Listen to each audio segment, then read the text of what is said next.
Oh, I'm supposed to be scared from that? Gymtown Commandos, heavy metal hillbilly here, aka the Fin of Sin.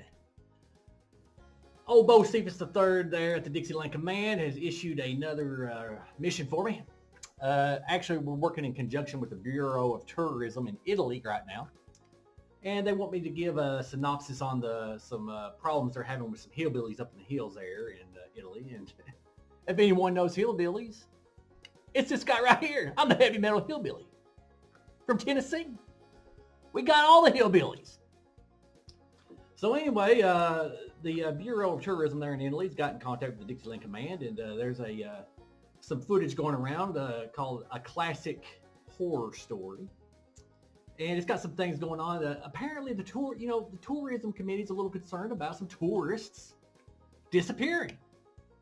And they want to get my synopsis on what's going on. And, they sent me this little film to check out and see what I could do about it and see what my input could be.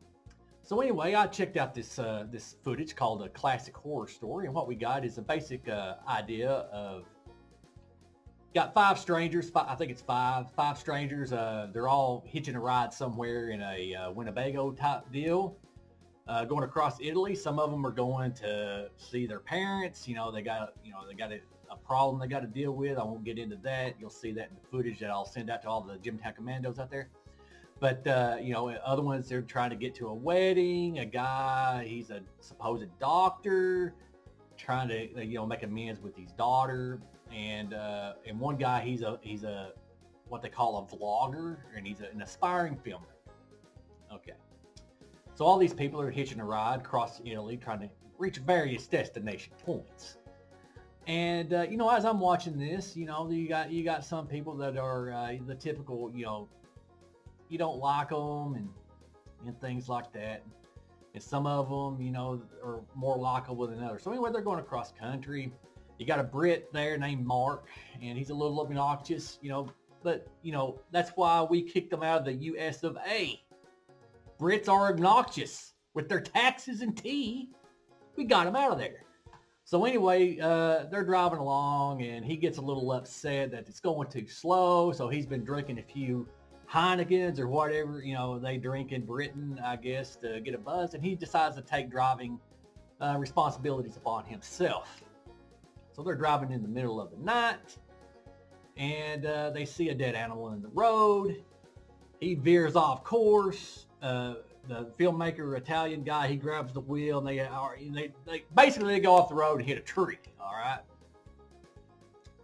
And next morning they wake up, but they're not near the road. They're out in a clearing, and there's like a old-fashioned hut, or not a hut, but a cabin out there. It looks cool. The cabin looks cool, and so they don't know what's really going on. Mark, the Brit guy, he breaks his leg in the car accident, so he's messed up. He's basically immobilized. So anyway, they're kind of trying to get out of the place, and they get led in a circle. The Italian filmmaker guy, he's like, look, I was raised in these places. I'll try to leave us out of here. And they end up going in a circle, get back to the cabin. Night falls. What happens? You get some masked hillbilly showing up. They drag Mark out of the Winnebago while the other ones are hiding upstairs. Okay. And I don't want to get too detailed what's going on, but spoiler alert, Mark don't make it. Okay. Come to find out that there's been some legends going on. They find some stuff out in the forest. The Italian filmmaker guy and the doctor, they find some pig heads out in the forest, and then some stuff written on the trees and things like that. And they get back, and the filmmaker guy, he's into this occult things, and we know you don't need to get messed up in that stuff. But anyway, he's in on these legends, Italian folklore legends, and apparently I can't pronounce their names. I'm just going to call them Shadrach, Meshach, and Abednego. I don't know who they really Carasso, Magasso, and Picasso. I don't know. But there are three entities that apparently sailed across the ocean many years ago. There was a community there starving, and they said, well, we'll help you out with your problem, but as a price, you're going to have to give us a sacrifice. And And some people's going to have to lose some body parts, namely their tongue, their eyes, and their ears. Okay. And so as the tale goes on, more hillbillies show up. We find a little girl that's already lost her tongue.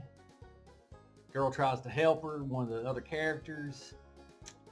And things, let's just say some body parts become missing and some other people don't come out, okay, on the best of terms. And look, when you're making deals to, make your crops sprout and flourish and stuff, it's not a good idea to be making deals to be losing, appendages. That's all I'm saying. It's going to come back and haunt you. So anyway, the film gets a rolling along here. This footage I'm seeing. And, the setting, hey, the Italian Tourism Committee, as far as the setting goes, you got a beautiful landscape. The nature is beautiful. Beautiful. Now, your hillbilly folk, let me tell you something. If you want to solve this problem with your hillbillies up here kidnapping tourists and sacrificing them to, spaghetti monster people, you got to get out of the inbreeding thing. Believe me, I'm from Tennessee. I've seen firsthand what happens. My grandparents were first cousins. Look at me. I turned out okay. But, I got a three-headed brother. So anyway, we got some problems there. You got to put out some education. The Board of Education's got to get out there. Don't mix the bloodlines, okay? But you're Europeans. I know you're progressive, but don't be that progressive. So that'll solve part of the problem right there. You got to get rid of the semen swapping stuff that's so close together. But so anyway, we got the people dropping left and right, and we're finally down to basically who would be our survivor. And she finds out some information that I think would be very important to the Bureau of Tourism there in Italy. We'll get that footage to you. But some of the hillbilly problem has been solved from the footage I saw. And actually, I have to say, if this wasn't really a problem in your country, this is a pretty good story going on here. You got people disappearing off the roads in rural areas of Italy. This has happened in Tennessee, of course. We got some hillbilly cults going on up there in the hills, sometimes. And Dixieland Command's had to send in special ops to take care of that. Same thing you'd probably have to happen here in Italy. Send in your little Mussolini troops and take them out. But but the story, hey, what's going on here? It's got a good setup. The setting's cool. The story with the three weirdo brothers saving the farmers from starvation's cool. You got good actors. Nobody's really too bad. The Brit, of course. Who cares about the Brit? We 1776. We stopped caring about it. So all that's good, and there's a little bit of something that turns out not like you think it's going to be. Not bad. Didn't hurt the film. I thought maybe some stuff was a little bit cooler without it, but overall, it's still a good film. A good film, despite all the innocent people dying that you got going on there. But hey, a classic horror story. It's on this thing called Netflix. Give it a shot. I give it 4 out of 5 Freedom Stars. It's a good way to pass some time. And look, Italy, coming from a guy that knows all about the hillbilly issues. Get rid of the inbreeding. Get the hillbilly some food up there. They got to eat. And, set up some theme parks or something. Hillbillies like water rides.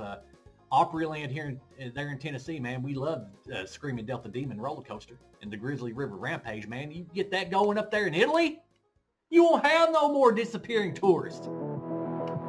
Heavy Metal Hillbilly, out of here!